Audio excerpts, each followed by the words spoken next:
I'd like to call to order this regular meeting of the Lincoln-Lancaster County Planning Commission of May 11th, 2016. The printed agenda is available outside the hearing room, and a copy of the full agenda, including the staff reports, is available at the front of the chambers with the clerk. The Open Meetings Act is posted just inside the doors at the back of the room. If you've parked in the parking garage across the street to the north, the gate is open. No coupons are necessary. Out of courtesy for those attending this meeting, the commissioners and the staff, cellular phone usage is not permitted in these chambers during any portion of this meeting. We appreciate your cooperation. The Planning Commission action today is final on the following items: 1.1 Special Permit 1906A, 1.2 Special Permit 16019, and 4.2C Special Permit number 16018. Any aggrieved person may appeal final action of the Planning Commission to the City Council by filing a notice of appeal with the clerk within 14 days following the action of the Planning Commission. The Planning Commission action on all other items is a recommendation to the City Council or the County Board. The first item of business is the approval of the minutes of the regular meeting held April 27th, 2016. Is there a motion? So moved. Second, Core. Jerry, please call the vote. Cornelius? Yes. Core? Yes. Harris? Yes. Lust? Yes. Sunderman? Yes. Weber? Abstain. Shear? Yes. And Hope. Yes. Motion carried 7-0. The next item of business is the consent agenda. Items on the consent agenda will be called at the same time and will not be scheduled for a separate public hearing unless there is a request from someone wishing to speak or at the request of a commission member. I'll ask Jerry to read all of the consent agenda items into the record. Once those items are read, she will ask if there is anyone wishing to speak. If you wish to speak on an item on the consent agenda, we ask that you stand and state that item. That item will then be removed from the consent agenda and scheduled as a separate public hearing under Section 3 of today's agenda. All items remaining on the consent agenda will be voted upon in total with a motion for approval. Jerry, will you please call the items on the consent agenda? Yes, the first item is item 1.1, a special permit 1906A to modify allowed antennas on an existing personal wireless facility, South Tower, on property generally located at 2601 North 70th Street, and this is final action unless an appeal is filed with the clerk's office within 14 days. Item 1.2, a special permit 16019 to operate a rock crusher on property generally located at 7845 Fletcher Avenue. Again, this is final action unless an appeal is filed with the clerk within 14 days. And the last item under consent is 1.3, special permit 16022 to permit a licensed early childhood care facility, including a waiver to the parking design standards on property generally located at 6519 Colby Street. Are there any ex parte communications to be disclosed on these consent agenda items? I see none. Is there anyone here wishing to speak on either of these consent agenda items? If so, please stand and state that item. I don't see anyone. I'd entertain a motion. Move approval, Lust. Second, Core. Weber. Jeez. I have Lust and Core, okay. Jerry, please call the vote. Cornelius? Yes. Core? Yes. Harris? Yes. Lust? Yes. Sunderman? Yes. Weber? Yes. Shear? Yes. Hove? Yes. Motion carried 8-0.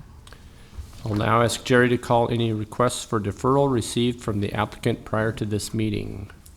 Okay, we've received a written request on behalf of the applicant for a 2-week deferral on item 5.2, which is special permit number 15064 for an expanded home occupation to allow Avalon Event Paradise, a private property, to be used for special events such as weddings and family reunions, including a request to waive the requirement that parking lots be gravel and waive the requirement that parking and other related business areas not exceed 15,000 square feet on property generally located at 12788 West Roca Road. And this would delay the public hearing and action before the Planning Commission until the May 25th, 2016 meeting. In addition, we've received a written request from the applicant on the following associated agenda items for a 4-week deferral, which will delay the Planning Commission public hearing until June 8th. And these items are 4.2A, annexation number 16006 to annex approximately 7.88 acres, more or less. Item 4.2B, change of zone number 16014 from AGR Agricultural Residential District to R3 Residential District for a residential healthcare facility. And item 4.2C, special permit 16018 to allow a residential healthcare facility, all located on property generally located at 7601 Pine Lake Road. I'd entertain a motion for deferral. Move deferral. Second. Sure. Jerry, please call the vote. Okay, Cornelius? Yes. Core? Yes. Harris? Yes. Lust? Yes. Sunderman? Yes. Weber? Yes. Scheer? Yes. Hove? Yes. Motion carried 8-0. Is there anyone here wishing to testify on special permit 15064 today rather than waiting until May 25th?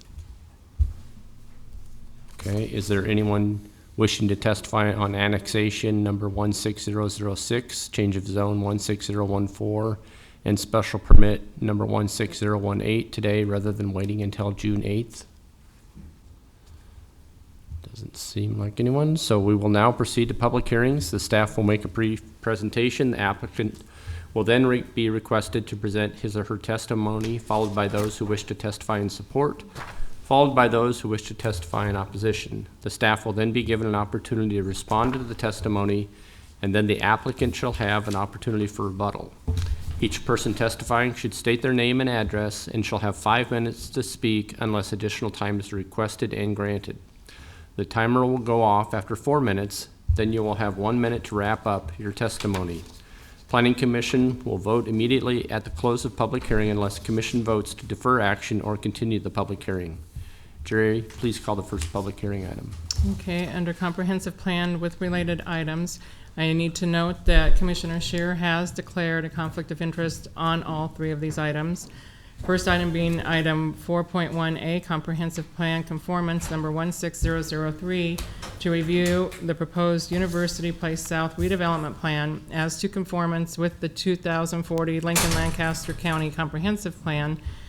The redevelopment plan area includes approximately 37 acres more or less and is generally bounded by North 48th and North 49th Street from Holdridge Street to Francis Street, including all of the University Place Community Organization Park, located in Lincoln, Lancaster County, Nebraska. Staff recommendation is conformance with the comprehensive plan.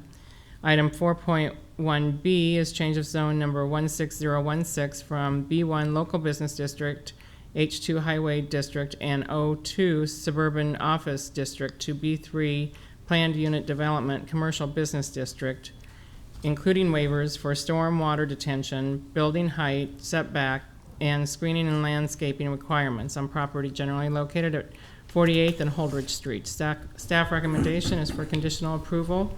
And item 4.1C is street and alley vacation 16002 to vacate the north-south alley from the north line of Holdridge Street to the existing alley to the north and east-west alley from the west side of 49th Street to the existing alley to the west, generally located at 48th and Holdridge Streets. Staff recommendation is conformance with the comprehensive plan. Are there any ex parte communications to be disclosed on these items?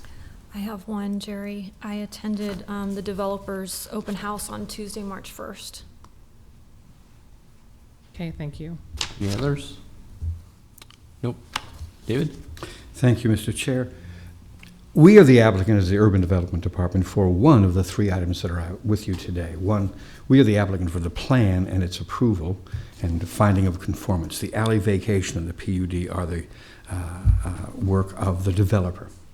Several weeks ago, we examined this area. I gave you the report of the planner, Hannah Keelan's associates, who said this area includes conditions that are ripe for redevelopment.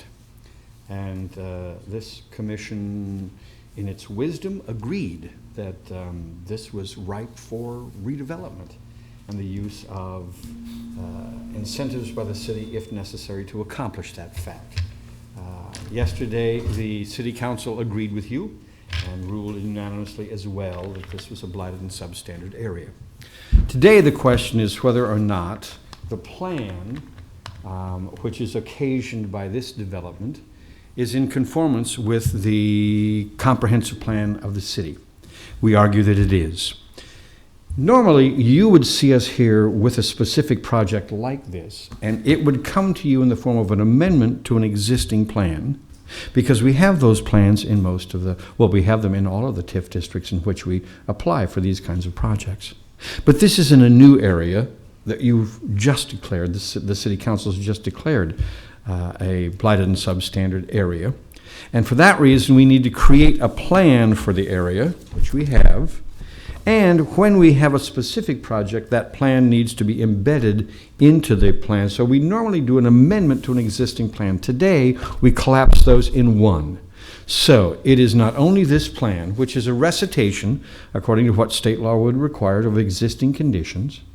It would identify things that would be helpful for the area, including improvements in the park, including improvements in the infrastructure and the sewer and water lines, but also the creation of mixed use and other developments. And it has a specific project as well, which needs to be sufficiently well described to be undertaken for a redevelopment agreement, which would be the next step. In other words, this is the one and only stop that you're going to have to critique this project, because it's embedded in the plan that we're offering to you with the planning department's approval as, or recommendation for a finding of being consistent with the comprehensive plan. This is about $16 million of private investment. It is 20,000 square feet of retail and restaurant space on the ground floor.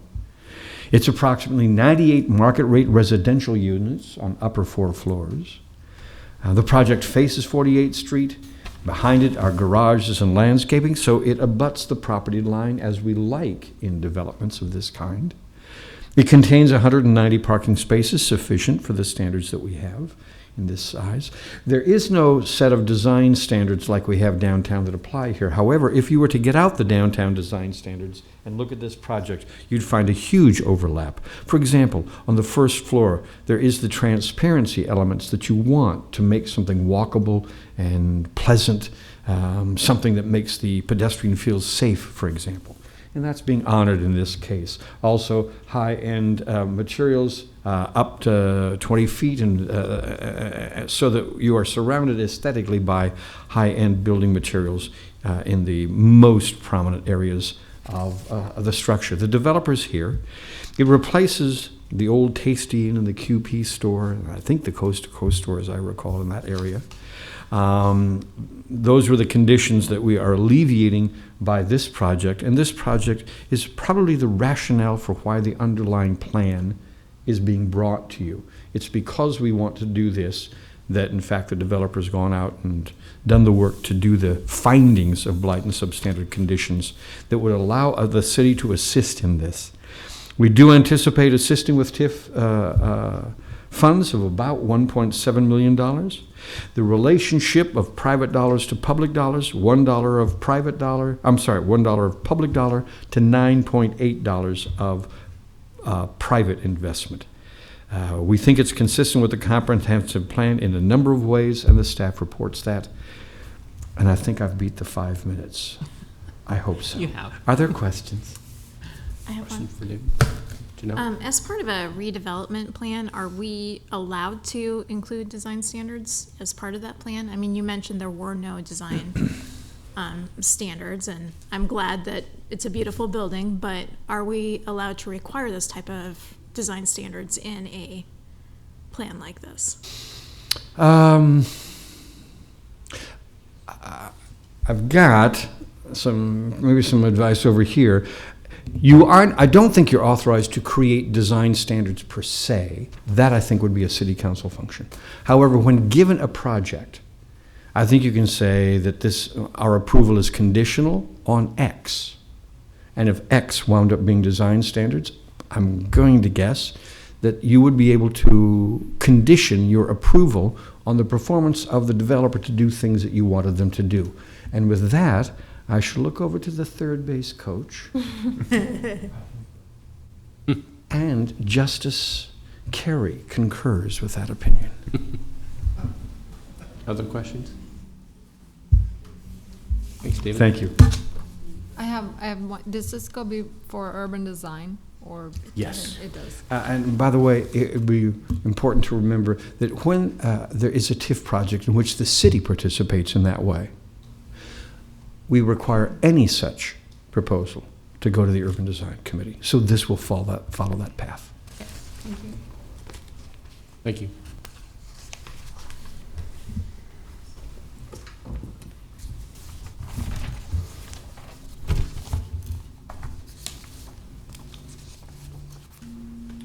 Thank you.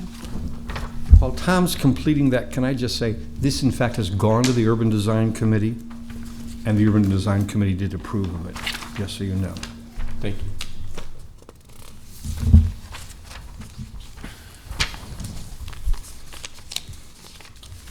Go ahead, Tom. Mr. Chair, members of the commission, my name is Tom Houston. My address is 233 South 13th Street, Suite 1900 here in Lincoln. Appearing before you today on behalf of 48th Street Investments, which is a company comprised of Schaefer Richardson Development out of Minneapolis and also Greenleaf Properties here in Lincoln. With me today are Sarah Joy Propay, who's the project manager from Schaefer Richardson, who will be speaking to you also. And joining her is Maureen Machowski, who's the Director of Development for Schaefer Richardson.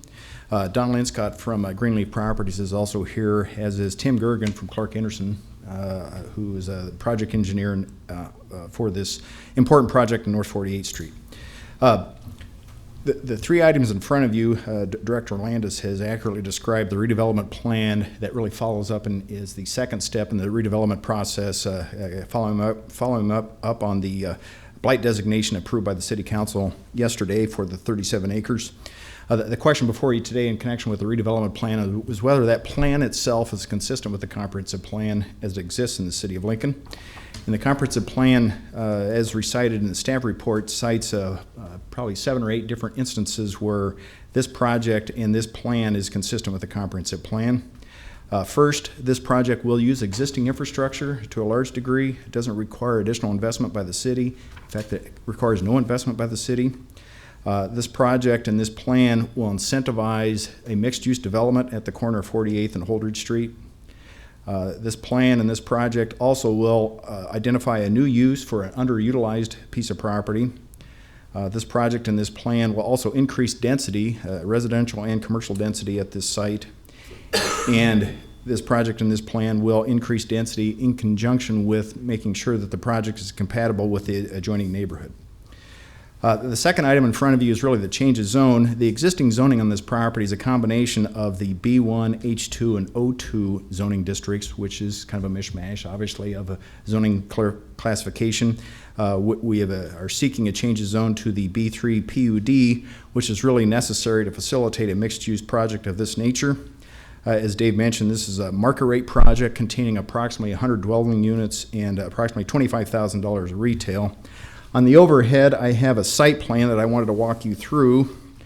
I suppose I had to orient it here.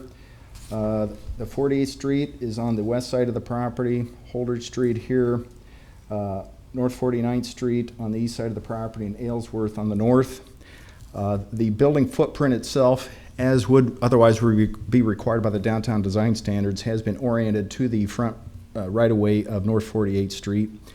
Adjacent to the building itself is the parking lot containing 187 parking stalls, including garages and landscaping on the east edge of the property. The elevation drawing, which Dave Landis did present to you, the one angle, this elevation that I present is really of the east facade. The east facade is important too because it's going to be able to provide the opportunity for the outdoor dining and coffee shop opportunities on the east side of the building. The important aspect of the change of zone application really is there's 3 requests for waivers. The first waiver request deals with the height, and the height waiver is really required to permit the increased density to make sure that we are trying to accommodate and make it compatible with the existing neighborhood. The conditions of the PUD, the development plan within the PUD, indicates that the building itself is going to be 215 feet away from the homes located on the east. The PUD prohibits any commercial uses on the east half of the block, and also the PUD development plan requires certain screening consisting of garages or a fence on the east, in addition to the landscaping that will be installed there. The second waiver deals with the parking request. The site really is overparked at this point. There's 187 parking stalls. The requirement is 142 parking stalls based upon this facility. The only waiver is that the parking is, we're allocating one parking stall per 600 square foot of the commercial use, regardless of which commercial use may be involved with the 25,000 square foot area. And the last waiver really requests a waiver of on-site detention for this site because of its small nature, the small footprint that it has, and that it's also adjacent to Dead Man's Run. The other thing I did want to mention, I did hand out a condition or a motion to amend one of the site-specific conditions. Site-specific condition number 4 would require the final planning of the property before building permit. I'm asking that we can revise that to require the final plat prior to the certificate of occupancy, because we want to be under construction hopefully in August of this year, and sometimes the final plat can hold us up in that process, and I believe we have the consent of the planning department for that purpose. And the last item on the agenda really is the alley vacation, and this alley in question is an L-shaped alley that was platted in the 1890s, according to my analysis. It's no longer functional or needed, and vacation of the alley is really being permitted because we're eliminating the overhead electrical lines and service lines for cable TV, so everything's going to be buried and get rid of the overhead lines. So with those conditions and that motion to amend, I would ask for your support and happy to answer any questions that you may have. Questions for Tom? I have a couple. Tracy. And I don't know if you might want to call some of your supporting Sure. people up. But one question I have about the height is 70 feet seems kind of high for 5 stories. So I think I heard you mention like 20 feet on the first story.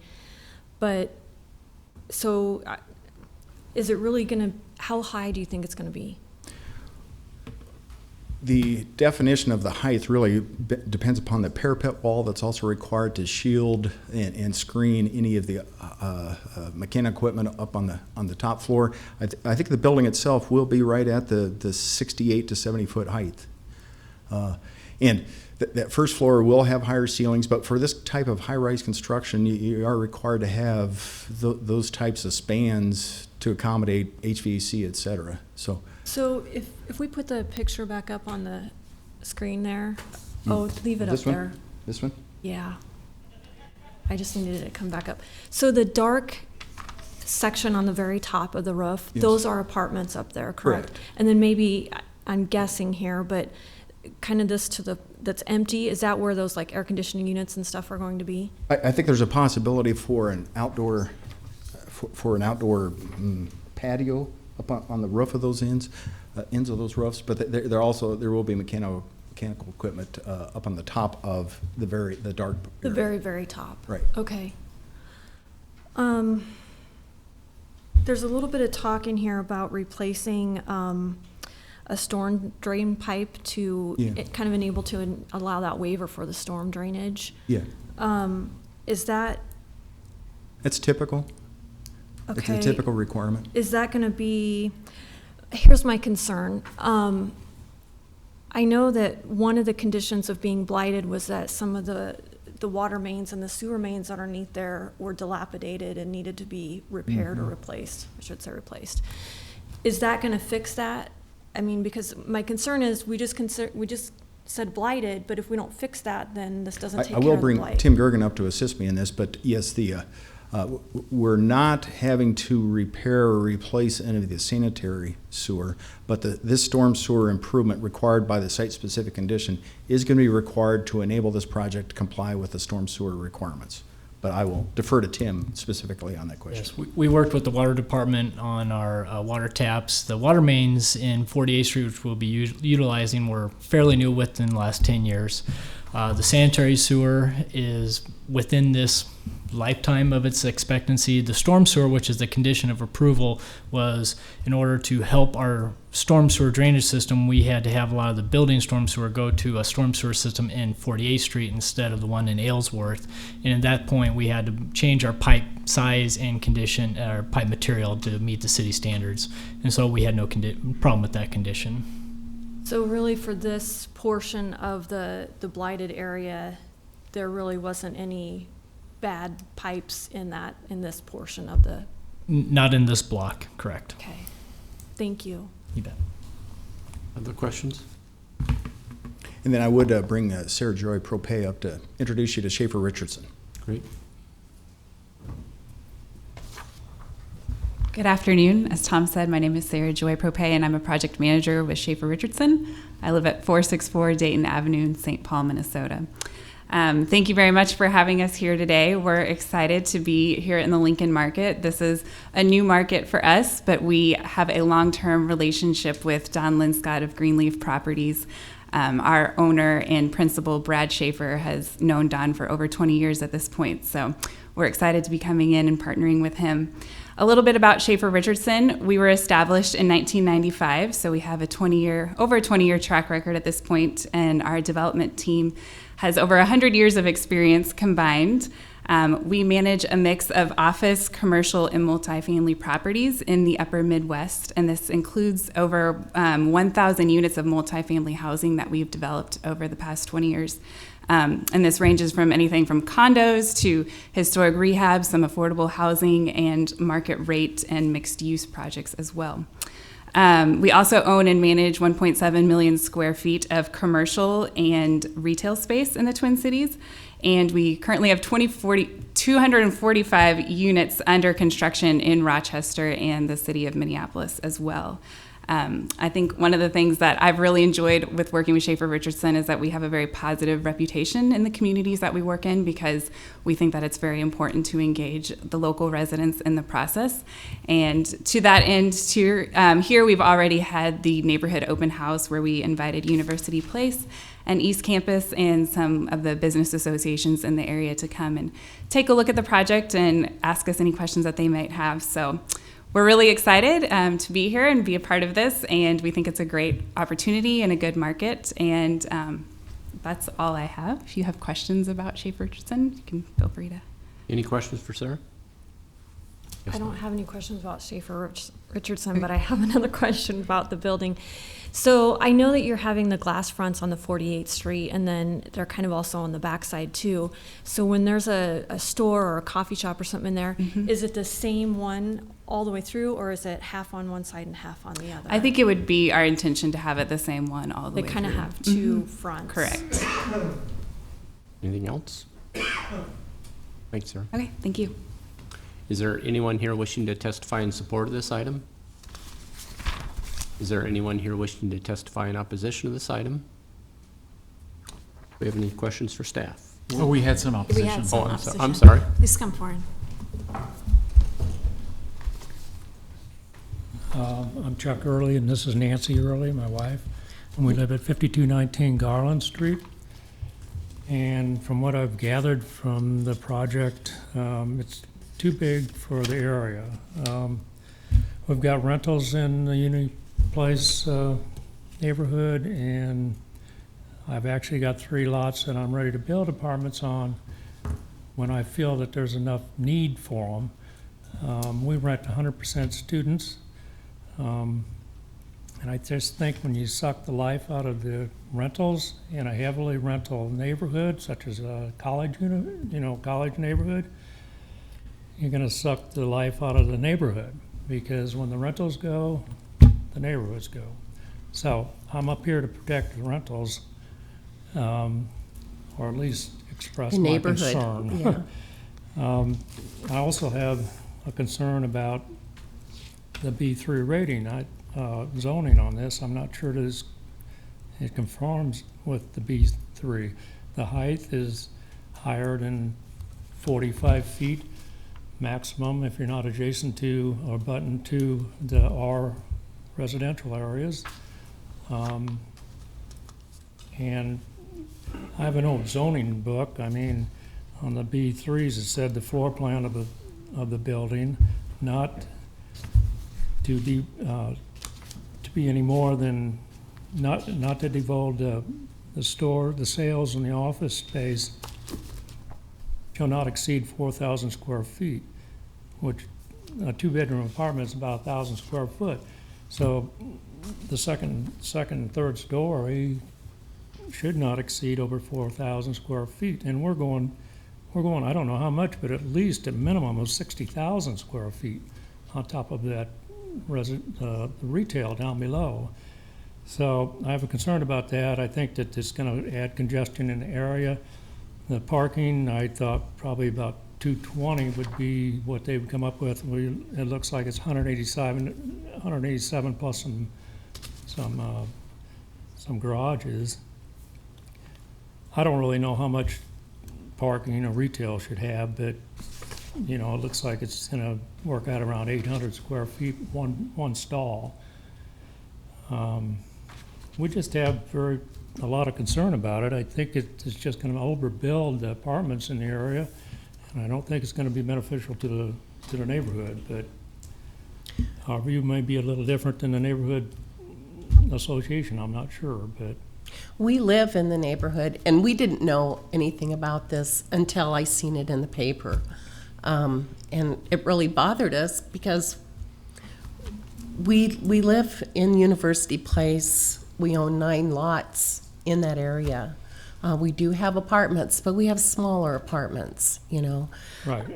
But I think the main thing for us is the congestion that it's going to create, as well as the height. I mean, there's nothing in character in that neighborhood. It's all single-story homes behind it. There's 1 2-story right on the corner there, but most of it is most of them are ranches in that area. I just think it's going to be out of character. I mean, I realize the university is to the west of it, and Wesleyan is to the north of it, but I don't know. Well, I just think there's a lot of congestion will be involved with it too, with the parking in that area. We just needed to express our concern. I mean, we just think that the project is too big. I mean, if it was half the size, that's fine. We know that something needs to go into that area, a bank or a restaurant. A nice restaurant would be wonderful as that, well. But I'm kind of I'm very much don't need against to be this. taking the life out of the college neighborhoods there for the mom and pop retail, the rental areas. So that's just, we have to kind of come up, and I'd like to know why we're going so far over the B zoning as far as the 400 square foot over the top of the first retail level.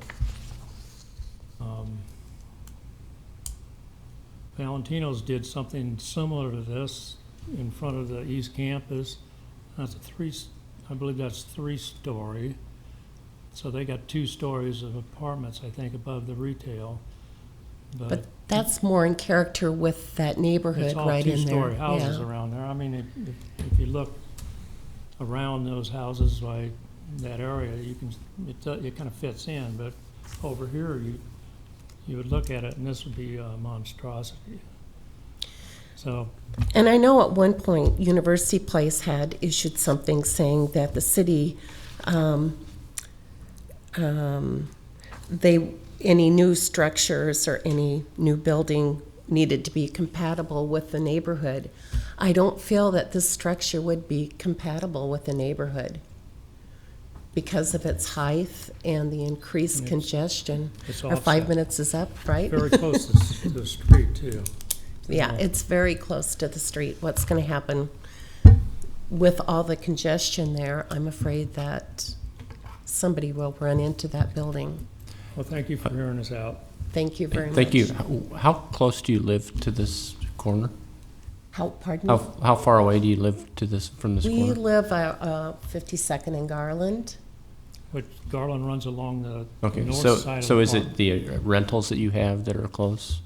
this? Well, we live a block and a half from our rentals, so Yeah. we have rentals in Garland and Walker, so, Okay. Garland and Walker. Thank you. And the lots are on Garland, but right. The 3 lots that we haven't built on are on Garland. now truthfully, there's not the student population. I've understood that they're not targeting students, but that's kind of a stretch. I'm not sure. We didn't know anything about the meeting that you had with the neighborhood association. I mean, we didn't get notified of that. Again, we just seen the picture in the paper and thought, wow, okay. Any questions? Thank you. Thank you. Is there anyone else here wishing to testify in opposition of this item? Do you have questions for staff? I guess we do. It might be for planning. I was just wondering how you feel about the motion to amend. Are you comfortable with that change? Yeah, Andrew Theroff, planning staff. Yeah, we've discussed that with them already, and we're comfortable with that. Thanks. Any other questions? Thank you. Any rebuttal? Yes, again, my name is Tom Houston. I just want to address a couple things. First of all, this project is really a market rate housing project. It's not being designed for students. And frankly, the pricing will probably exclude a lot of the student population. So it's really designed as a market rate for an older population, not the student housing population. In the project itself, the density, I understand, is one of the primary questions of Chuck and Nancy Burley, is that but this is the kind of project that our comprehensive plan really seeks. This is the kind of project that the comprehensive plan seeks because of the increased density along 2 arterial streets at a site that is underutilized where we can use existing infrastructure. The B3 planned unit development is the type of zoning request that has to be made to allow a mixed-use project of this, and it does permit the height waiver. I think the height waiver is consistent with to really facilitate the density that's required for the project, but it's also consistent with other similar height buildings, similar buildings in the Nebraska Wesleyan campus area and also on the University of Nebraska East campus. The parking itself, again, this site is going to have 187 parking stalls when the requirement under the code's under only 142, so we believe that we've more than adequately addressed that. And the fact that the site is more dense is going to lead to more traffic, without a doubt, but it's on 2 major arterial streets, and that's really where this kind of project should be located. And I would add that the Schaefer Richardson is really a long-term owner. They do not buy and sell. They buy and hold for the long term, so they have a long-term vested interest to make sure that the project is well maintained and for the long term to protect their investment. So in summary, I guess I would just add that this is the kind of project that our current comprehensive plan really envisions so that we can achieve many of the objectives and the goals of the comprehensive plan for sustainability, for increased opportunities for public transportation, et cetera. And it doesn't cost the city a dime. There's no additional infrastructure the city has to install. I'd be happy to answer any questions that you may have. Questions? Tom, it might be helpful if you could define what market rate means. Market rate means it's non-subsidized. Market rate means that the tenants are going to be qualifying based upon their own income, and these will not be, they're not hugely expensive, but these are not student housing units.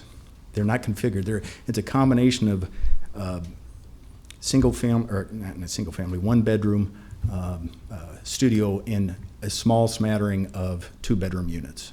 So this is not a project for families. This is a project for seniors. There's been a lot of interest from seniors. A project for young professionals in the area and other employees of the vicinity. Anything else? Tracy? I have a couple questions for you. I think you guys mentioned this before, but I just couldn't remember. How many apartments are you proposing to put in there? 98 as currently drawn. And some of those are 2 bedrooms, some are 1 bedroom, some are studio. It's approximately 1/3, 1/3, 1/3, 1/3 studio, 1/3 1-bedroom, and 1/3 2-bedroom. So how many square feet are in your largest unit proposed? I'm going to guess 800 square feet in the 2 bedrooms? Is that large? 1,200 square feet for the 2 bedrooms. I should have asked staff this, but maybe you know. The East Campus development that's just kind of up Holdridge Street there. Yeah. Is that subsidized for students? No, So it's market rate as well? it's my understanding, yeah. Okay. Thank you. Thank you, Tom. Jerry, you need to call these separately? Yes, I do. Can I ask one more question? I'm sorry. Do you know, I'm trying to envision this. At that corner, there's a turn lane on both 48th and on Holdridge. Does it go the full length of the block or just partially, like on 48th Street? I'm not sure I'm following your vision here. There's a, So we have 2 lanes and then a turn lane on 48th Street. How far does that middle turn lane, to turn left onto you're talking about Holdridge? northbound traffic on 48th Street? Well, it would be southbound traffic on 48th. What I'm getting at is, and I should have asked staff this, I slipped here. Is there any chance that that intersection is going to have to be widened? The project itself was reviewed by a traffic engineer and believes that the existing infrastructure will handle this project based upon the trip count information available without any additional improvements. So no, Okay. there's no additional No intersectional improvements plans that are for required. improvement in the future? Okay. Correct. Thanks, Tom. Thank you. I got one more. Sorry. Okay. Can you come back up here? What if you got rid of a level? Would that, Dramatically changes the economics of a project and it would not proceed. okay. I promise I'm done now. All right. Jerry, you want to call them separately? Yes. Thank you. Okay. Item 4.1A, comprehensive plan conformance number 16003 to review the proposed University Place South redevelopment plan as to conformance with the 2040 Lincoln Lancaster County Comprehensive Plan. The redevelopment plan area includes approximately 37 acres more or less and is generally bounded by North 48th Street and North 49th Street from Holdridge Street to Francis Street, including all of the University Place Community Organization Park in Lincoln, Lancaster County, Nebraska. Staff recommendation is for conformance with the comprehensive plan. Entertain a motion. Move approval. Harris? Second, Lust. Discussion? I'll just go, I think this does conform. I think as Mr. Houston talked about, the density of this makes sense and the economics of this makes sense. So, I am going to support it. Jerry, please call the vote. Okay. Cornelius? Yes. Core? Yes. Harris? Yes. Lust? Yes. Sunderman? Yes. Weber? Yes. Hove? Yes. Motion carried 7-0. Next item is item 4.1B, change of zone 16016 from B1 Local Business District, H2 Highway District, and O2 Suburban Office District to B3 PUD Commercial Business District. Plan unit development, including waivers for storm water detention, building height, setbacks, and screening and landscaping requirements on property generally located at 48th and Holdridge Streets. Staff recommendation is for conditional approval, and we do have a proposed amendment to this change of zone. Move approval as amended by the applicant. Lust. Second, Cornelius. Discussion? I do have some concerns. I know when I first saw this project, I was kind of taken aback by how tall it is, because it is primarily residential in that area, and most of the existing buildings today are 1 story, maybe 2 stories at most. But I think that it's on a major street, and we've got a lot of setback from the residential. And I think that as hopefully the north continues to redevelop, that maybe this won't stick out so much like a sore thumb as it might at first. So I'm going to go ahead and support this, even though I do have a little bit of concerns about it. Thanks, Tracy. Anyone else? Sure. I think this is a good project for the area. I do understand the neighbor's concern, but I think that actually with the addition of the retail, possibly some restaurants, possibly some nice coffee shops, you might find that your college-oriented rentals will actually benefit from having these type of facilities available close by to your potential rental units, and you'll probably actually see it's more attractive for the students to live closer in the area. So I think it's actually going to be a benefit to the neighborhood, and you might actually find out that you can charge a little more in rent. So I'm going to support the application. Thanks, Michael. Well, I don't have much more to add now. I was going to say I'm excited for a project like this going into this part of town as a resident of North Central Lincoln myself. It does differ from the surrounding area to some extent, but the enthusiasm with which it supports the goals of the comprehensive plan make it a valuable addition to the area, and therefore I support this project. Maya? I'd just like to add that I think we're seeing a lot of demand for this type of housing from millennials and from baby boomers, and it also represents a infill, which is something we're always looking for in the comprehensive plan. So I intend to support it, and I hope it will act as a catalyst for the neighborhood and bring businesses and restaurants and coffee shops and all that kind of stuff. Thank you. Anyone else? Yeah, Ken? I agree a little bit with Tracy about the height waiver. Kind of, I was a little concerned about it, but the orientation of the building to the west side of the block and the setback from the garages, I think that there's some sufficient setback there that should make that not so bad. I tend to support it. Anyone else? I intend to support the motion, and I echo what my colleagues have said. Jerry, please call the vote. Okay, this is on change of zone 16016 as amended. Cornelius? Yes. Core? Yes. Harris? Yes. Lust? Yes. Sunderman? Yes. Weber? Yes. Hove? Yes. Motion carried 7-0. Item 4.1C is street and alley vacation number 16002 to vacate the north-south alley from the north line of Holdridge Street to the existing alley to the north, and the east-west alley from the west side of 49th Street to the existing alley to the west, generally located at 48th and Holdridge Street. Staff recommendation is conformance with the comprehensive plan. Entertain a motion. Move approval. Second. Was that Cornelius? Yes. Okay, thank you. Any other comments? I think we'll just move forward. Jerry, please call the vote. Cornelius? Yes. Core? Yes. Harris? Yes. Lust? Yes. Sunderman? Yes. Weber? Yes. Hove?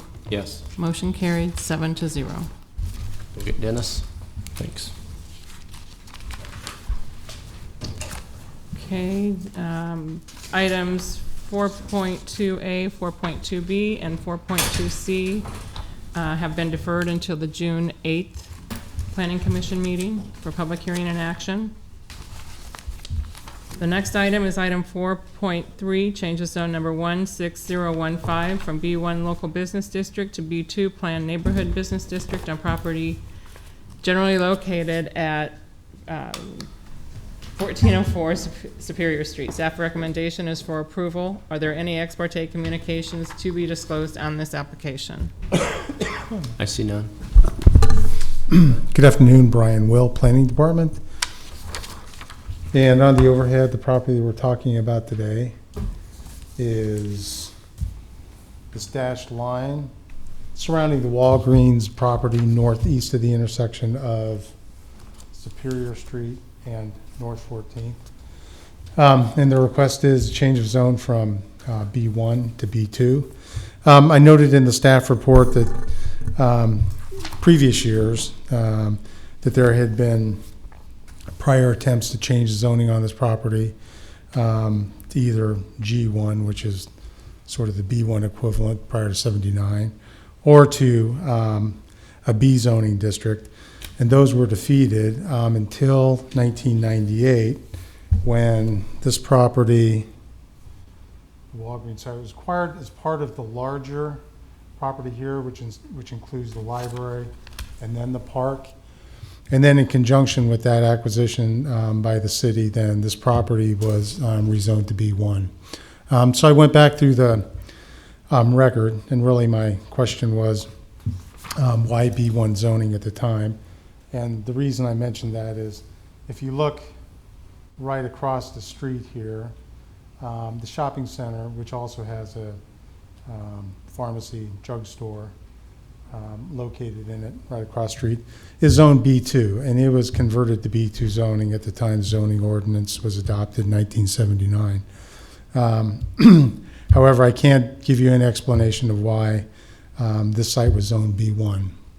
And so what I was suggesting in our staff report is that if this project came before us today, or if we were asked about it today, a rezoning of the property, we would suggest that B2 is appropriate.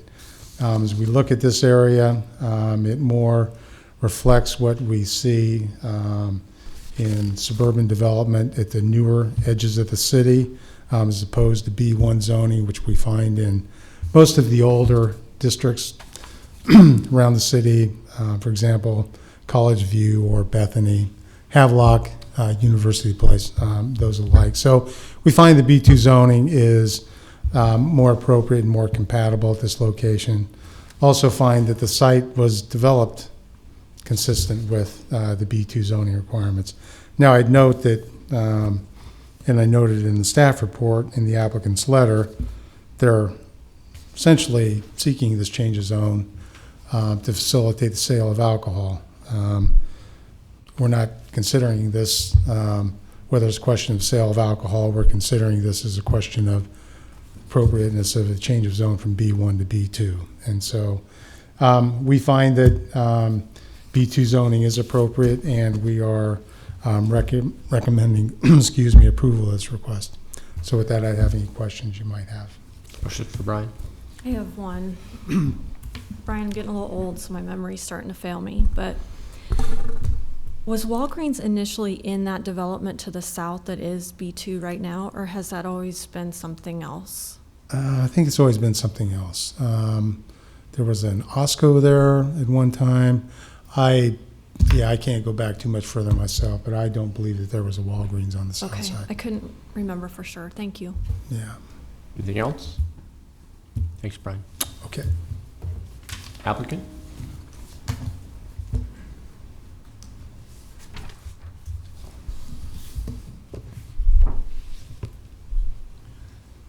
Mr. Chairman, members of the Planning Commission, I'm Mark Hunziker, appearing on behalf of Walgreens. As Brian said, this parcel has a kind of a long history of attempts to rezone it that go back a number of years. In 1998, it was rezoned in conjunction with an agreement by the developer to gift a substantial portion of the park that you see there as a part of that project. The Keach Park is named after the previous owner of the property. I cannot recall his first name, but his last name was Keach. And it was, I would suggest that one of there may have been other reasons, but the reason that I recall that there wasn't any major consideration of B2 zoning as opposed to B1 is that the development of the site was very carefully negotiated with the city as to where the access point would be, that there would be no access on Superior Street, and that it would conform with all of the large setbacks that essentially come through with the B2 district. It was a process very similar to what we would have expected had we been zoned B2 and being processing a use permit.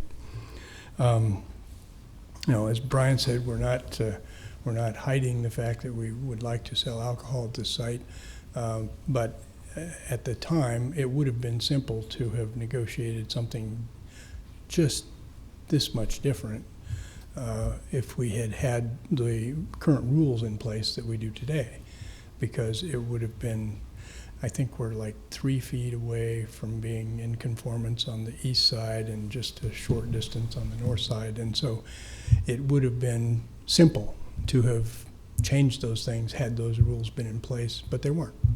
So we're here today to attach this property to the existing B2 district.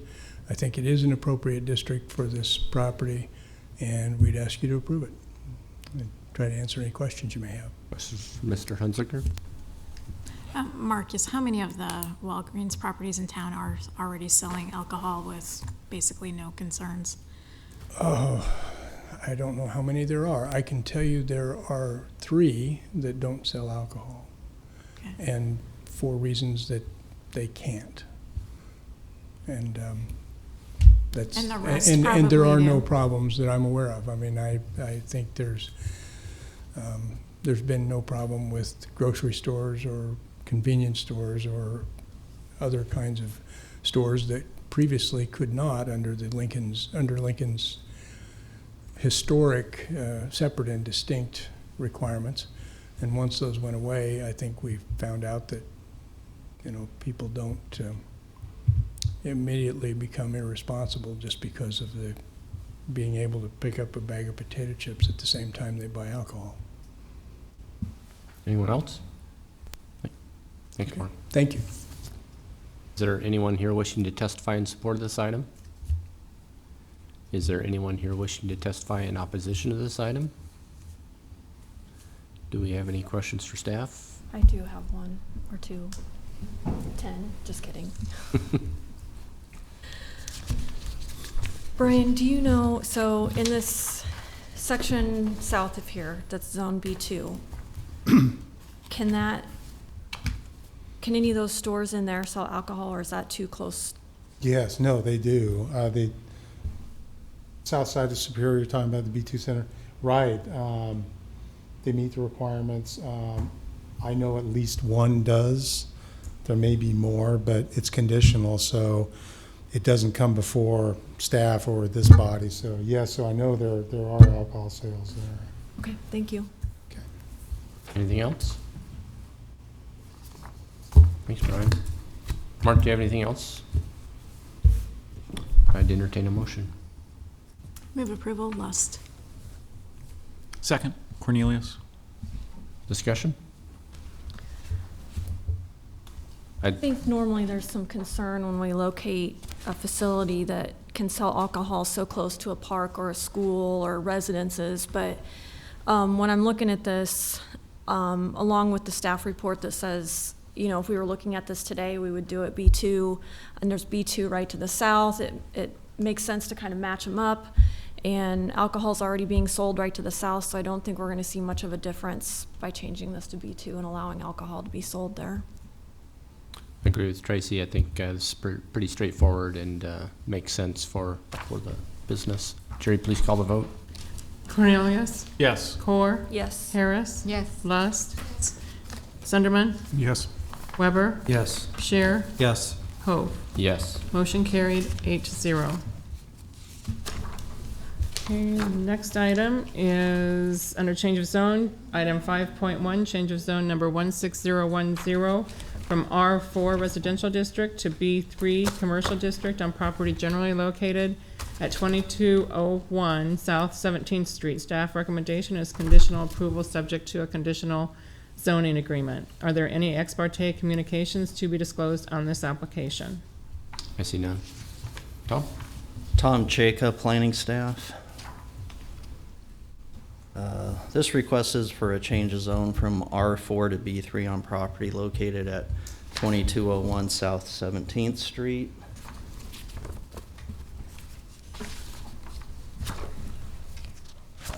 This is the property in question. This is 17th Street here, South Street up here at the top. This was the former Sunmart grocery store that has since been torn down, and this property is owned by the Hospital Bryan LGH West.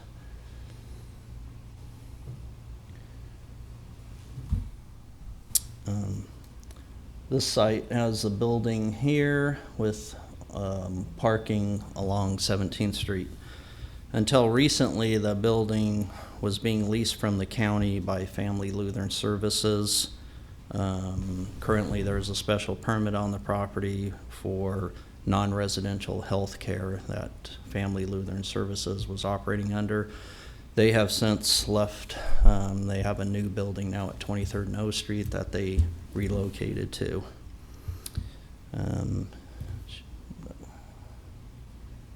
Zoom out a little bit here. There is B3 zoning to the north up to South Street and on the other side of South Street. R2 zoning to the east and R4 to the west and the south.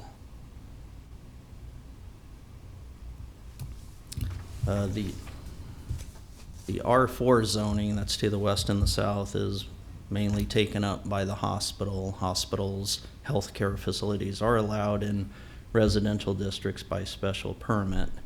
The only, I guess, true residential is on the east side of 17th Street, and there is some residential further south. What is that? Lake Street, I believe, on the south side of Lake Street. The applicant has agreed to a zoning agreement on this property, which limits most of the uses in the B3 district. What the applicant has agreed to is basically a O2 zoning with retail. They need the B3 in order to have retail on the property.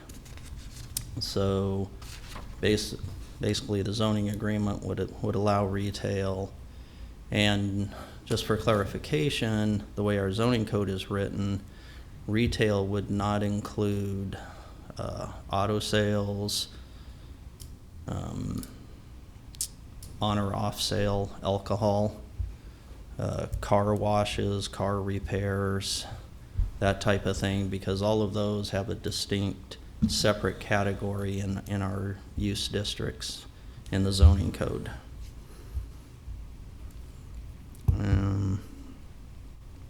We were trying to look at allow some flexibility for the use of this building or this lot without and while lessening the impacts for the residential area. We think with the restrictions on the more obtrusive uses such as bars and fast food or auto repair, things of that magnitude, planning staff feels that the compromise with the zoning agreement is a good fit for the area. I'll take any questions. Questions for Tom? Maya?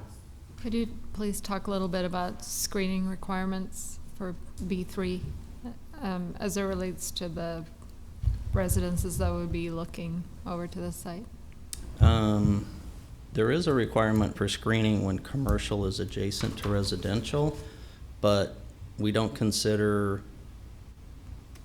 a residential across the street as being adjacent, so there wouldn't be that screening. There is screening requirements for parking lots. That's a 90% screen from the ground to 3 feet above the ground. But since this is an existing parking lot, if nobody was to touch it and just go in with the way it is, that screening would not be required. However, I do know that there is already a some substantial landscaping along 17th Street by this parking lot, which would probably meet the requirements for parking lot screening. So if a developer went in there and had to rip out the existing parking lot, they would then have to comply with the screening requirements that you just referred to? Yes. If they rebuilt it? Yes. Okay. Other questions? Tracy? Tom, so did anything, I know that this first came before us a couple weeks ago and then it was deferred. Right. Has anything really changed on that zoning agreement between then and now? Yes. The county board, because this is owned by the county, so there was some We did have a meeting with the hospital and their representative, and based on that meeting, the county board agreed to add 2 conditions to the zoning agreement. One was that in the case of new construction, that any new parking would be set back 20 feet along the lot line along 17th Street. And the other condition was that signs would be limited, the business sign, not a wall sign, but the other sign would be limited to 32 square feet and 8 feet in height. And I remember that we had kind of a letter in opposition to this. So did those 2 new conditions kind of alleviate some of their concerns, in your opinion? I'll let I think there are people here to talk. Okay. And I'll let them answer that question. Anything else? Thanks, Tom. Applicant?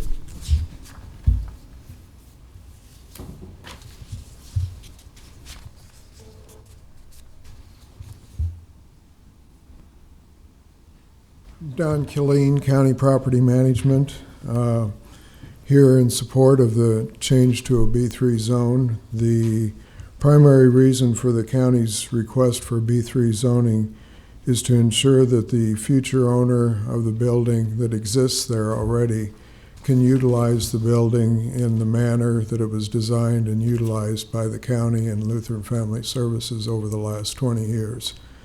Under O2 zoning, there would be approximately 3,235 square foot of office space that already exists and utilized as office space that would have to be considered as storage, and consequently then diminishing the county's assets substantially. So with that, I'd be happy to answer any questions. Any questions? So I just want to clarify and make sure I understood. If the change doesn't go through, that square footage would have to be changed to storage instead of Right. office space? Yes. Anything else? Thank you. I'm just going to jump up real quick to clarify that question. The zoning currently is R4. So if this change of zone didn't get approved, it would remain R4, and office is not allowed in R4. And that's why they'd have to consider it storage. No, I mean, they can, it could continue to be what it had been, a residential healthcare facility. The storage part kind of goes to the parking requirement, medical office, or even the residential healthcare parking was based on, or for Family Lutheran Services, it was based on 1 stall per 225 square feet of floor area, and there's not enough parking on the site for that whole building to have the whole building be utilized as medical office. So that's why when Family Lutheran Services was in there, they leased a portion of the building, and then the rest of it was storage. Thanks, Tom. Is there anyone here wishing to testify in support of this item? Is there anyone here wishing to testify in opposition to this item?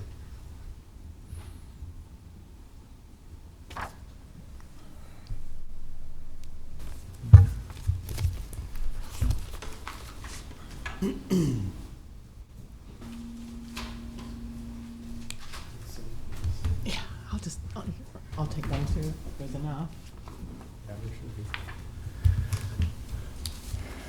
Good afternoon. My name's Kent Seacrest, representing Bryan Health. With me today is David Reese, the Vice President of Bryan Health, is here to answer questions or present any questions about the future master planning that's going on currently on the Bryan West Campus, and would answer any other questions you might have.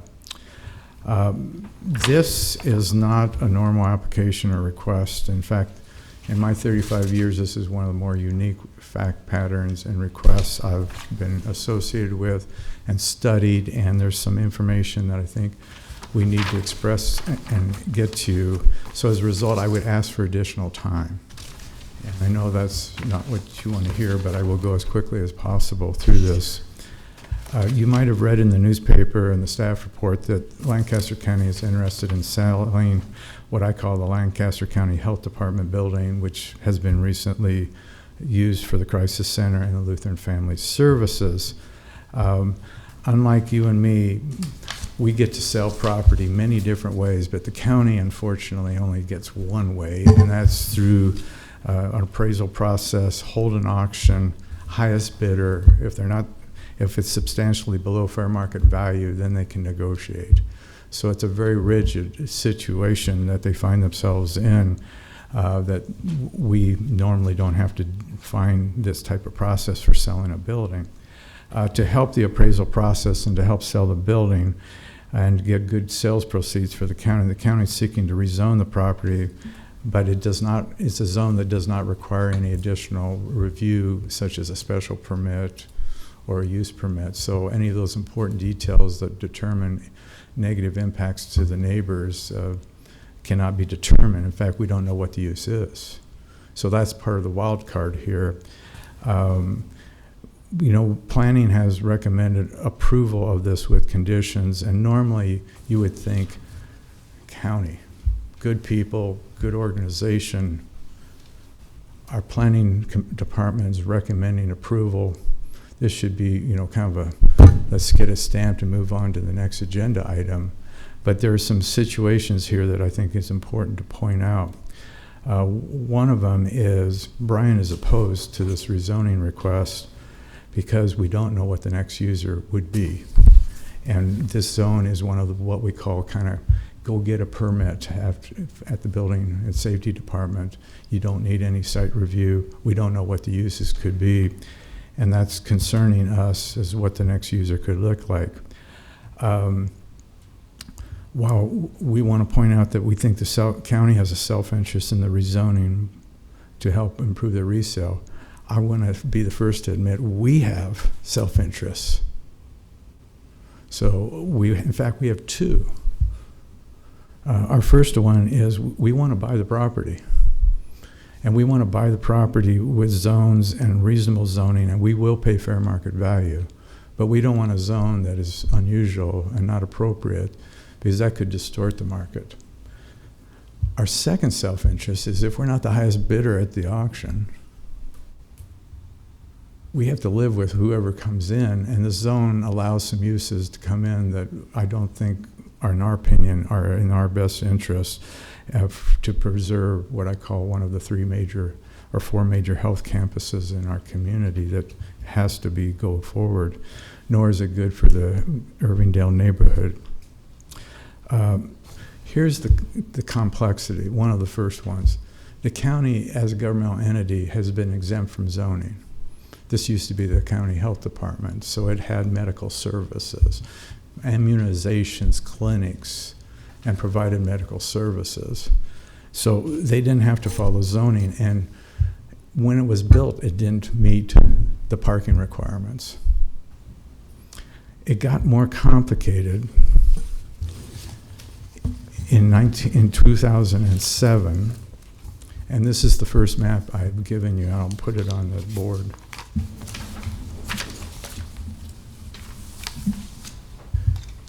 Before 2007, the county owned the orange parking area, which had 126 stalls. But after 2007, there was this complicated agreement, which is outlined in the second handout, which is the newspaper article. And what has happened here is they flipped parking. The county gave up 126 parking stalls. Remember, they were short to begin with, and now they went to 103 parking stalls, or 102 parking stalls, excuse me, to make the shortage worse.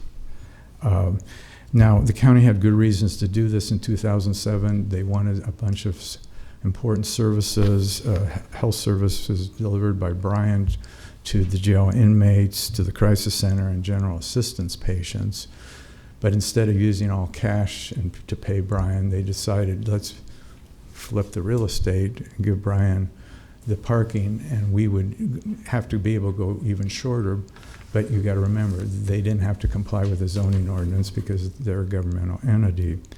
But I think what's important here is that as part of that 2007 exchange, they lost 24 additional stalls, and that has consequences now going forward when the next user, most likely will not be government, will have to comply with the parking requirements. And if they can't, it impacts the size and use of the building itself. What I'm trying to say tactfully is, in 2007, the county sold part of this building when they exchanged the parking.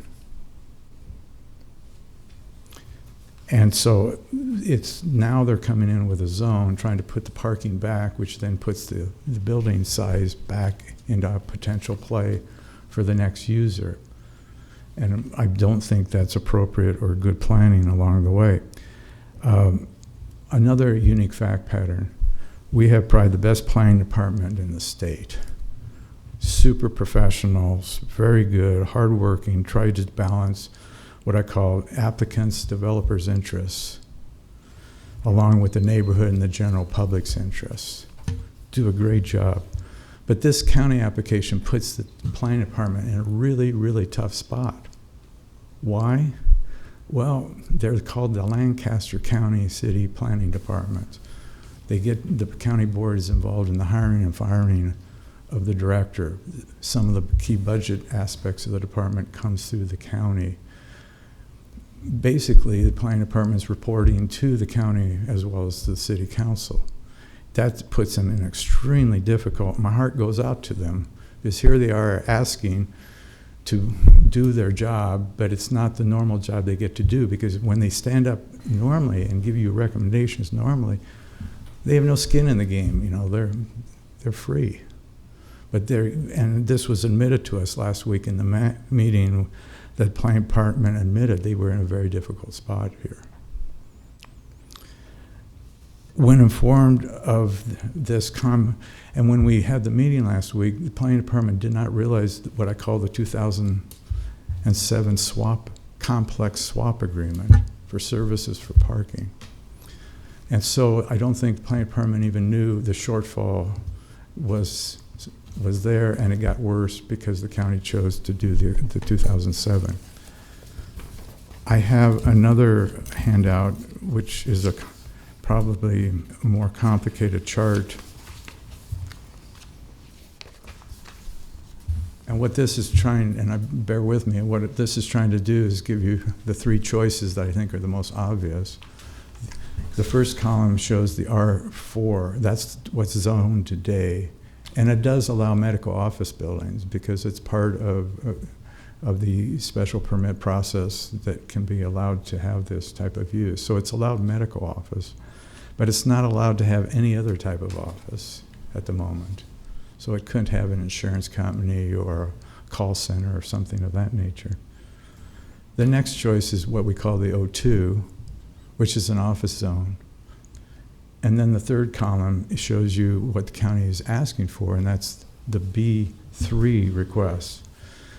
And you will see that what's happening here is the B3 allows a lot of other new use categories. It allows straight office, it allows retail, which we think is material, as well as unlimited, it breaks the cap that the O3 would allow on personal services of 5,000 square feet in addition. My first question to you is, do you feel we have enough retail in this area? South Street has 8.5 blocks stripped from 9th to 17th Street, 400,000 square feet, potentially there. And we have a lot of already soft retail in that area, churches and retail sites, convenience stores, smoke shops. There's several vacant buildings. My question is, do we need more retail in this area? Or are we going to take away from the other retail? If you give this retail site, do you take away from the others that already could use more demand purposes going their direction? There is the development agreement, while it does allow retail, it cracks and allows every other aspects of the B3 to go forward. And one of them, and it's probably the most detrimental, is the parking. Every business zone, every office zone, every H zone has a typical standard of 1 stall per 300. Except the B3 allows 1 stall per 600. In other words, it's half the requirement. So what I'm trying to do here in this chart, and it maybe gets somewhat confusing to you, but if you look at column or row 8A, right now there's 106 stalls on this site. They used to have more, but now they're down to 106. If they were to meet the medical office standard, which is even tougher than the 1 stall per 300, they would be short 50 parking stalls right now. If they go with the traditional office of 1 stall per 300, or any other standard of business that we use as the standard zoning, they're short 10 stalls. But if you give them the one zone that allows them to double up or do half the amount of parking that all the other commercial zones does in this community, all of a sudden they've got a surplus. And what that then does, if you look at 8B, is it allows them or the next user to do more with the building. Right now, if the next user came in and tried to do a medical office building, 31% of that building could not be used because they wouldn't have parking.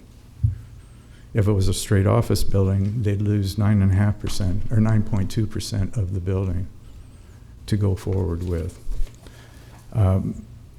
If it was new construction and they stripped down the old building and built new, the next page, 8C, is trying to show you that typically we'd be talking a medical office building of about 23,800 square feet, 2 floors, because that's all the zoning would allow, the height.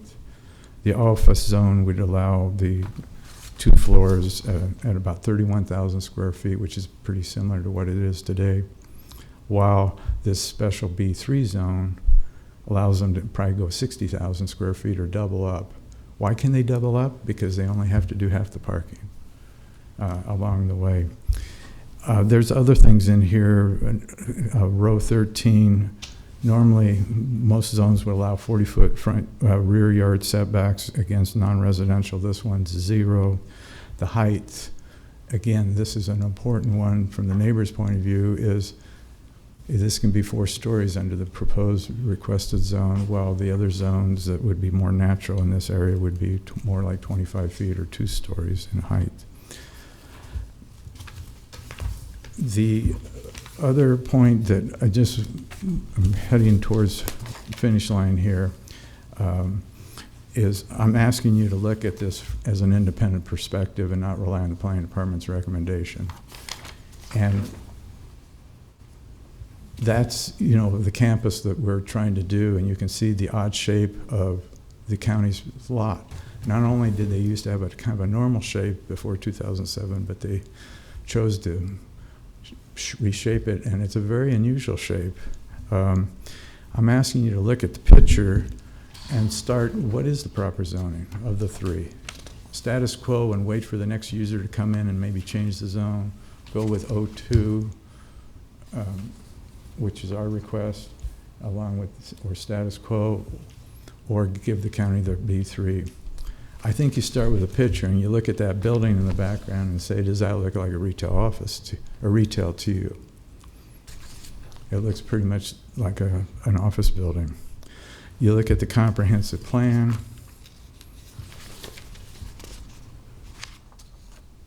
You can see the red going up and down. You can see the odd shape of the county site on this map.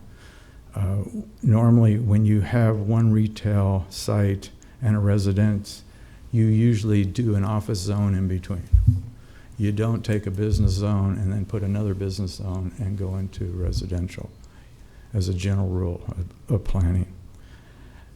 The other thing I think you might be doing here is, if this unusual shape becomes red, I think you're starting to strip 17th Street, which again, I think the comprehensive plan would find an interesting dilemma if you started to do that, setting up a bad precedent of retail intruding into the neighborhood, in this case, not doing enough parking, which has ramifications both for the Bryan Parkers as well as the neighbors, because if there's half the stalls missing, guess they're going to have to park somewhere, and they could impact the neighborhood.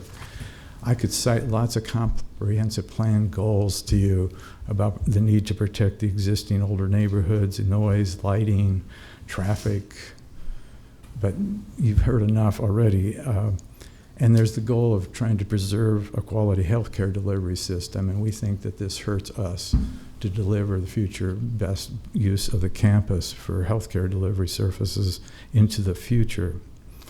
You know, in summary, the county gave away the building, parts of it, in 2007 in lieu of paying cash.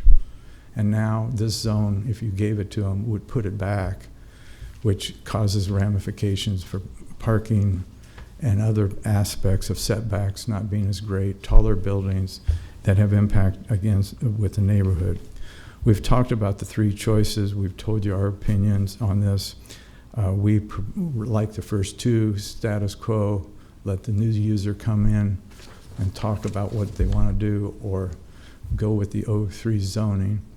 But we're not favoring the B3 zone at all along the way. I talked to Doug Hadley last night, president of the Irvingdale Neighborhood Association. He called me. He wanted to be here, but he got called out of town. I think he sent you a letter already indicating opposition.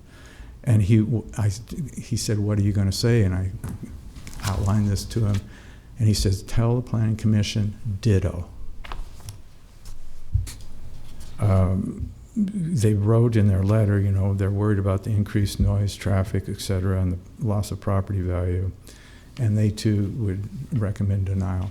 With that, I'd be glad to answer any questions you might have. Did you say you were proposing O2 or O3? Oh, excuse me. I meant to say O2, I believe. And there is a motion to amend if you think the second option is the best option, to ask to rezone the property to O2. I have a couple questions for you. No. So, your proposal is basically, usually when we're getting a zoning change request, there's an actual project for the zoning change, and so we get to pass on what the project is going to be. So your recommendation is say no now until we know who actually is going to own the property and let them apply through the process if they want a zoning change? Is that your preferred That's our response? preferred, but we also understand and realize that the county might need to have an O2 zone so they can at least have office in what a building looks like as an office. Okay. And you spent a lot of time talking about parking, and I just want to make sure that I understand your major concern with the lack of parking here is that people are going to park in the Bryan campus when Bryan needs that parking for their own operations.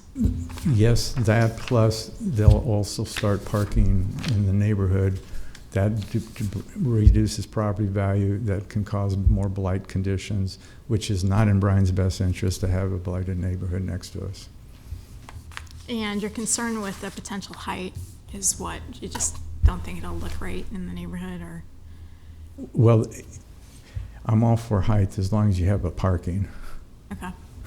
But if you're going to give them a free pass and allow them to get half the parking everybody else would do, then you're just adding height. Now, I think the neighbors would have a different perspective than Bryan. We have a tall building, but the neighbors don't.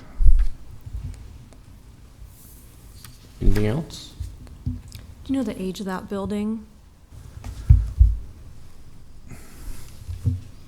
I didn't know if I should ask you or the staff, so I can ask them if they might I don't know the age. It was fully remodeled in, I think it was 95. Remodeled, but it was, Totally gutted and remodeled. yeah. It's probably, the original building is probably 20 years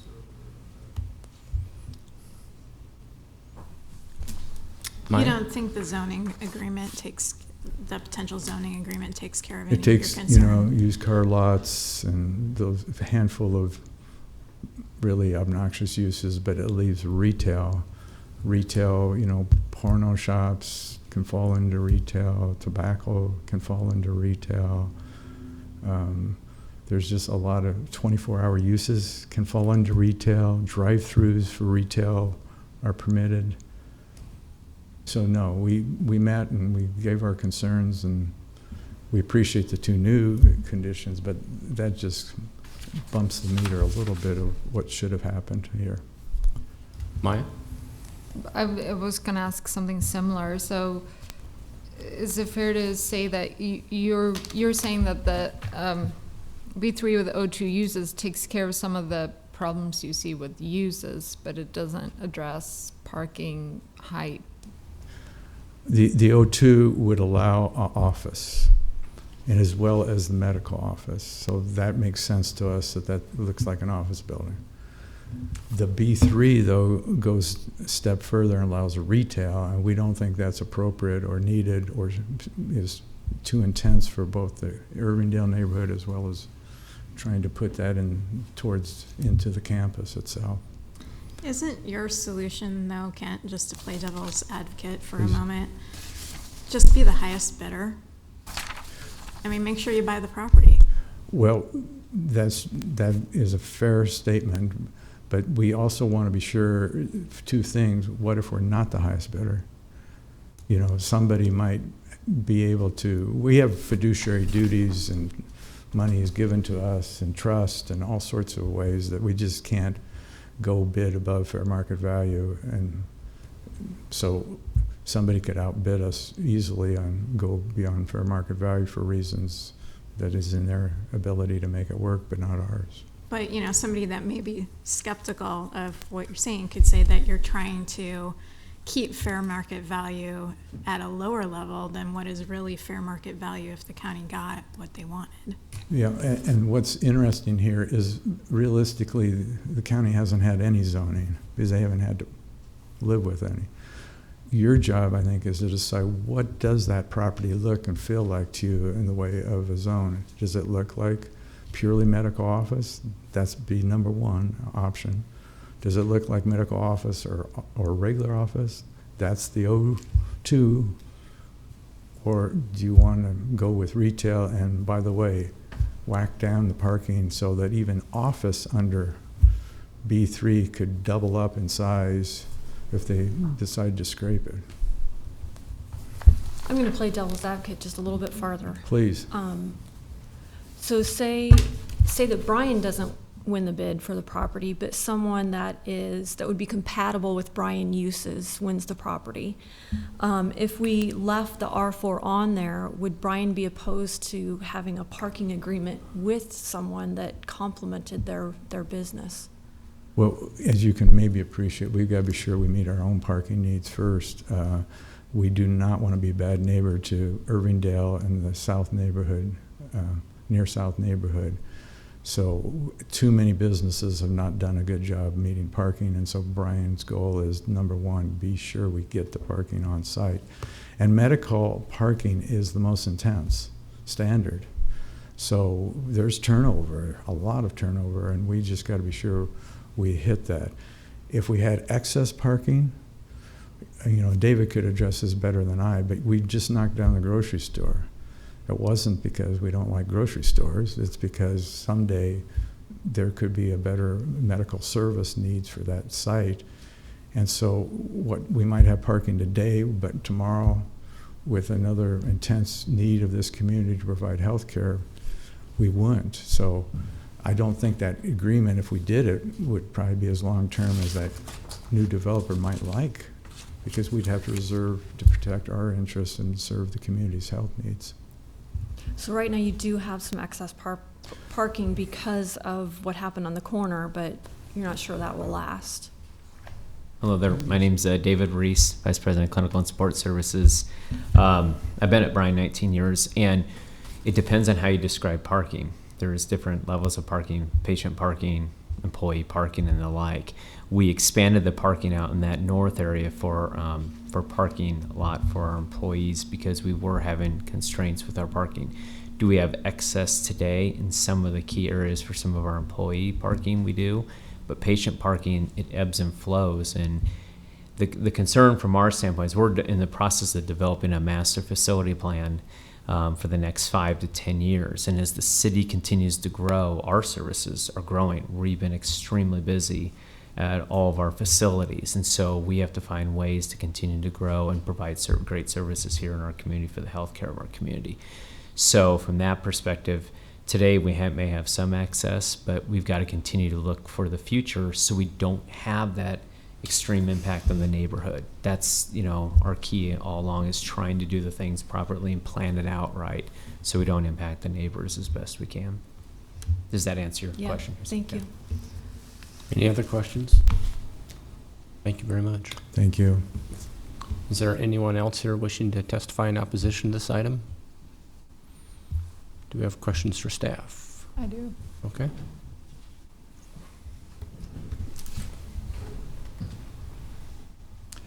Before you have staff questions, Steve Hendrickson of Planning, I want to clarify a statement that Kent Seacrest, I think, made. At our meeting last week, I had said we were in a unique position, being the planning department, in that we work for the city council, work for the county board, work for the mayor, and work for everyone. And every time you have a change of zone, we look at it regardless of the applicant, regardless of the final user, because users can change, you can sell property.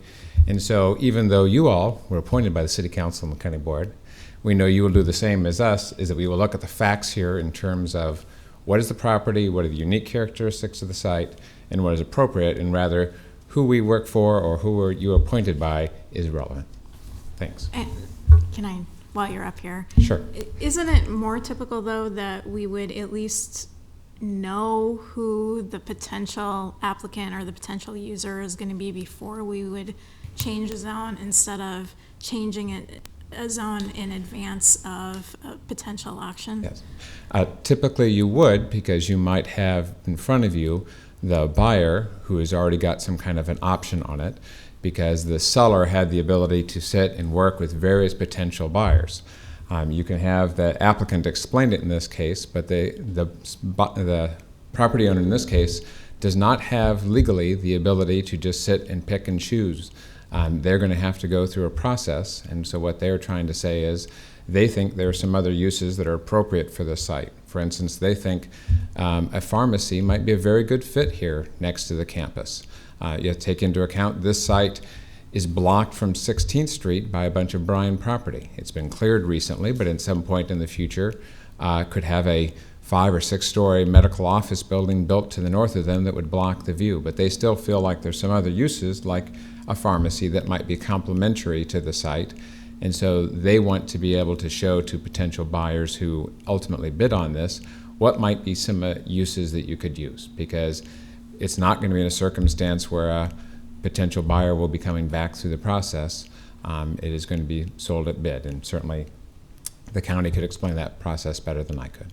But if Ray's Love Shack is the bidder, there's not anything that we can do about that if that's now a permitted use under the zoning agreement, right? Correct. We're asking you to look at the characteristics of the site. And one of the characteristics of the site is, what is the likelihood that some other type of retail user would decide on this very unique L-shaped property that doesn't have potentially any visibility from South Street and could be blocked by Bryan's construction at some point in the future.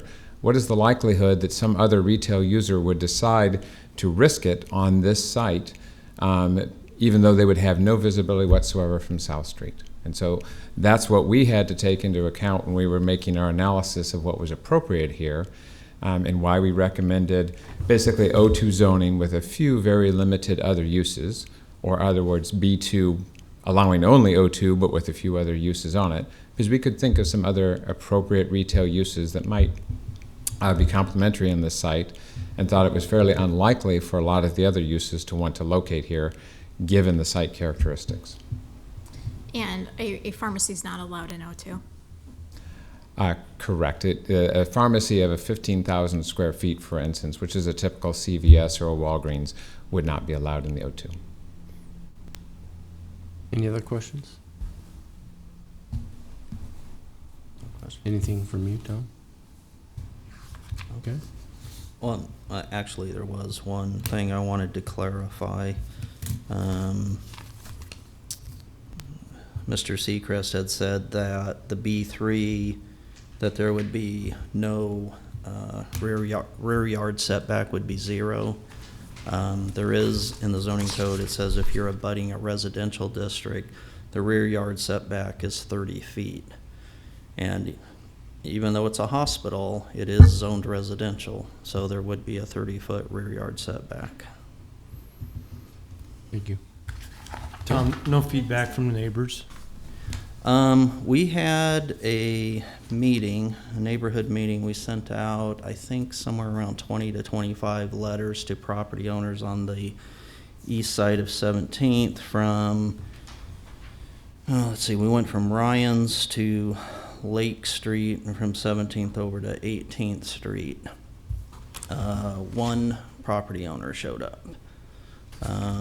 I did talk to the president that wrote the letter of the neighborhood association and asked if he was writing that letter.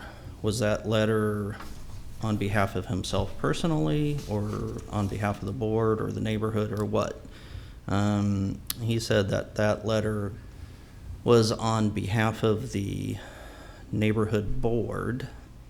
I asked if they had had a meeting where they invited property owners of the neighborhood to come or sent out notices or anything like that, and he said they did not. It was just a board meeting. So when you say that, I assume that the board, however many members they have, a majority of them approved sending the letter. Yes. Any other questions for Tom? Thanks. Applicant rebuttal?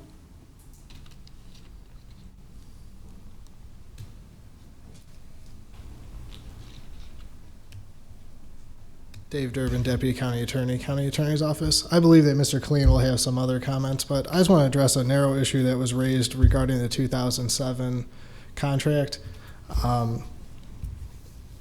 During opposition testimony, we heard that the 2007 contract, during the 2007 contract negotiation, somehow we conveyed away some of our building. And I have a copy of the contract. I didn't bring copies for everyone up there. I'm sure you don't have time to read through it right now. As Mr. Seacrest said, it's a very complicated agreement. We basically swapped some real estate, which was the parking parking stalls, in exchange for some services. But there's no covenant in there that we would not seek rezoning in the future, and so I really think that that's just a specious argument. I just want to make sure that the commissioners were aware of that. Don. Thank you. Thank you.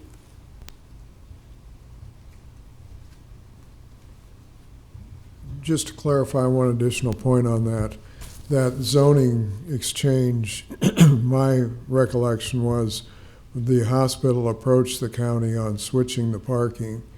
Prior to that, you know, as was indicated, we had 126 stalls right across the street from the facility.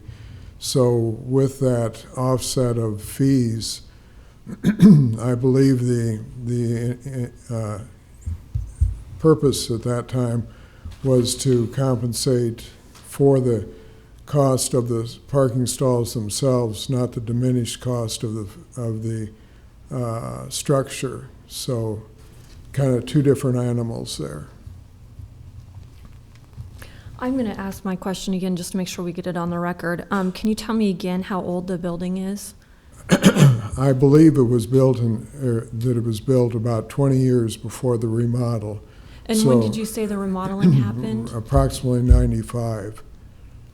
So I think it was probably built in about 75. So the building's in pretty good shape, well maintained. Right. I mean, it's ready to be utilized by a new tenant. So the belief that it might be scraped would not be likely in my estimation. Great. Thank you. Any other questions? Thank you. I'd entertain a motion.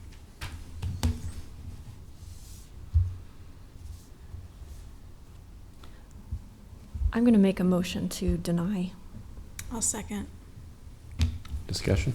I find this an unusual situation because we don't have a buyer or even one that's proposed. And so we don't really know what's going to happen with this parcel, so that makes it a little bit difficult for us to evaluate the zoning change.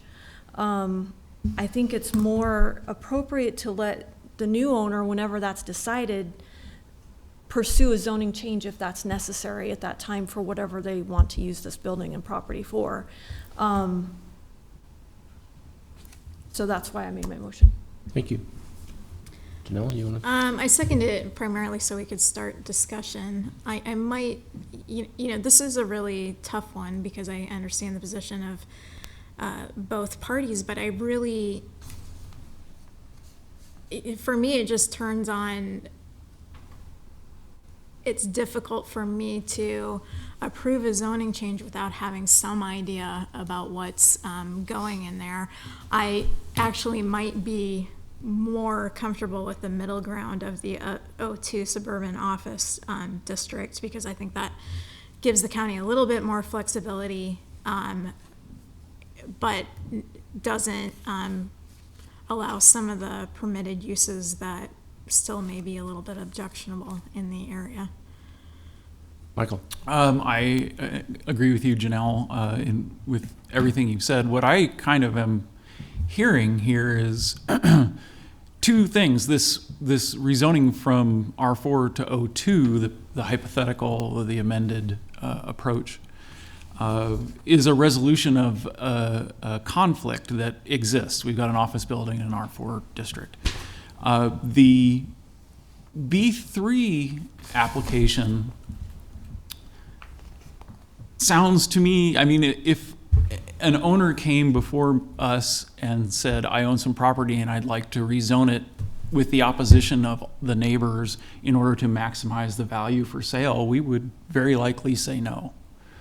And I think that's sort of the case we have here. I think that potential buyers have the capacity to imagine the possibilities and apply for their own rezoning if they want to put in retail. Whether or not it should go to O2, I think, is almost a separate question. And there's been so much work and churn with regard to the change of zone that we have before us, absent the amendment, the proposed amendment to change it to O2, that it's complicated enough that I feel a little uncomfortable with this two-line amendment to change everything about it. So I, in a way, I am inclined to support the denial. Anyone else? Maya. I'll just expand a little bit on what Michael said. I share the same sentiment, but I don't think I'm comfortable with moving the O2 because the applicant is not asking for that change, and then I don't want to speculate whether they're okay with that versus, or if they prefer that versus a no. I don't know. They're not asking. They're asking for what they're asking for. So I would also be more inclined to just wait for an applicant to come forward with a zone change than to go with this motion to amend. Anyone else? I don't think there's a motion to amend. I No, think it's just to to, deny. yeah. And just- I think actually Michael and Maya have convinced me to just vote denial. So I just Anyone wanted it else? on the record. I actually changed my mind about something. I guess go ahead, Ken. Tracy? I think I'm going to vote against the denial. I've been back and forth listening here, and I can see both sides of the argument. It's not zoned right now. I think it would be. I think in the past we have changed zones without knowing the owners of properties, and so I can't list it or say which one it was, but I think we have done that. And I would like to see the free market set the value of the property, so I'm going to vote against the denial. Anyone else? I'm going to vote against denial too. I keep looking at the parking lot, the 102 stalls down here, and the way it's situated. It's really the location of the parking lots is the issue as to whether there's going to be cross parking or not. I think people are going to be as apt to park in where Brian's parking lot is as they are to the south side of the lot that is connected with the property we're talking about. B3 has, according to the the sheet we've been provided says B3 is required 58 stalls, surplus of 48, so the surplus would be the stuff on the south side, which in my mind kind of ends up potential cross-parking is there anyway. A little bit of a ramble there, but I think I am going to vote for denial of the motion. Anyone else? Dennis? Yeah, I'm going to actually support the motion. I think it is, the potential for the property to be rezoned to B3 is in a lot of ways exciting, I think. And I think there's good reasons to support a change of zone, but in my short term on the Planning Commission, I can't remember a time that we actually approved a rezone without knowing something about what was going to happen because of that rezone. So I'm gonna support the motion, and hopefully there'll be something that comes forward that can support a B3. I want to add one more thing. When Steve came up here and talked about where this property is located, where eventually it is going to be buried behind something up front, even as B3, I don't think that the uses in there is going to be as onerous as they could be. I don't think it's going to get the traffic that it could be, because it is going to be a hidden piece of property at the end of the day, and its primary use is going to be back to the campus.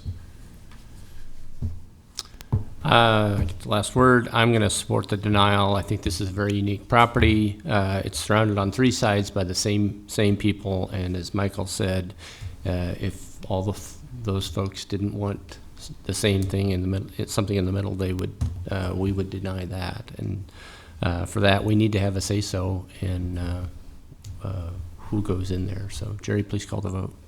And this is a motion to deny. This is Yes. deny, yes. Moved by Core and seconded by Lust. Is that correct? Yes. Yes. Okay. Cornelius? Yes. Core? Yes. Harris? Yes. Lust? Yes. Sunderman? No. Weber? No. Scheer? Yes. Hove? Yes.